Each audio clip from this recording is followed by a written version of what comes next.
Fa ao anatin'ny vaovao samihafa indray kosa ary tontolon'ny tsy fandriam-pahalemana misy eo siesilany mofo ny asan'izy lahy eto amintsika ary eo ihany koa ny asa fampiroroana samihafa mbola manohitra ny ady ao anatin'izay sehatra izay moa ny mpitandro ny filaminana kalaknikov miisa 3 explosif ary grenady ary notratra ny mpitandro ny filaminana ankoatran'izay nisy ihany koa ny jiolahy miisa 2 hafa izay voasambotra hoentina aminao tao anatin'ny tsy fanadihadiana ity kosa ny andindina izay. Jiolahy miisa 2 ny voasambotra ary fitaovam-piadiana mahery-vaika toy ny kalaknikov miisa 3 explosif ary grenady notratra. Nanao ny asany tokoa ny mpitandro ny filaminana eo amin'ny adiny amin'ny fampiroroana sy ny asan-jiolahy ary ny tsy fisian'ny fandriam-pahalemana. Mitondra fanazavana mikasika izay ny commissaire divisionnaire Velotsara Marcel talian'ny police judiciaire. Io loram-baovao dia tsy inona fa misy andian-jiolahy na association de malfaiteurs zany izay manapikasana hamaritra basy mahery-vaika kalaknikov. Araky ny loram-baovao ihany dia anankitelo ny basy izay amidindreo miaraka amin'ny bala. Dia nanomboka teny naramahitsy no nazahoanay nanaovana ny fanarandy na ny filature andreo olonareo.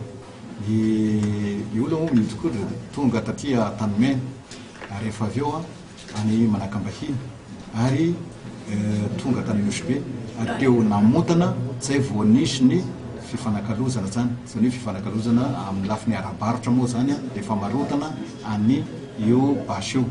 Araky ny loram-baovao ihany dia amidy eo amin'ny 1,200,000 ariary ny basy anankiray.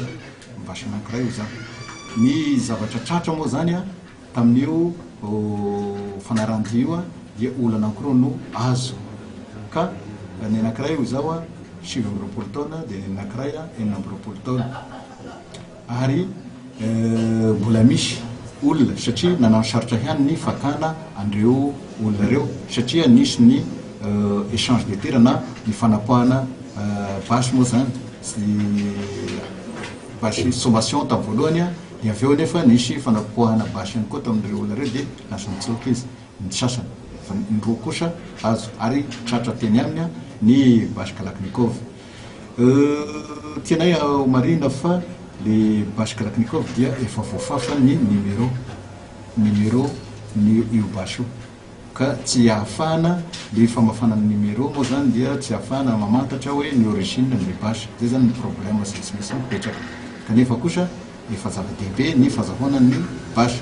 Ny munition sy tratranay tamin'ny fotoana fa mety niaraka tamin'le anankiray le namany zay nitsoka ka mbola eo am-pikarohana andreo namany zay nitsoka reo ny brigade criminelle na ny police pirenena zany amin'izao fotoana zao. Efa nametraka paikady ny polisy pirenena amongorina ny tsy fisian'ny fandriam-pahalemana amin'ny ankapobeny. Tao anatin'ny herintaona tokoa dia basy miisa 10 kalaknikov avokoa ny ankabeazany nitratra mpitandro ny filaminana ary olona miisa 7 no voasambotra tamin'izany. Mpankakerin'ny ray kosa no voasambotra niaraka tamin'ny 4x4 raha fampiazany efa eny tsy afa izy io ankehitriny. Miantso amin'ny fiaraha-miasan'ny olom-pirenena tsirairay kosa ny mpitandro ny filaminana amin'ny ady famongorina ny tsy fisian'ny fandriam-pahalemana hatrany.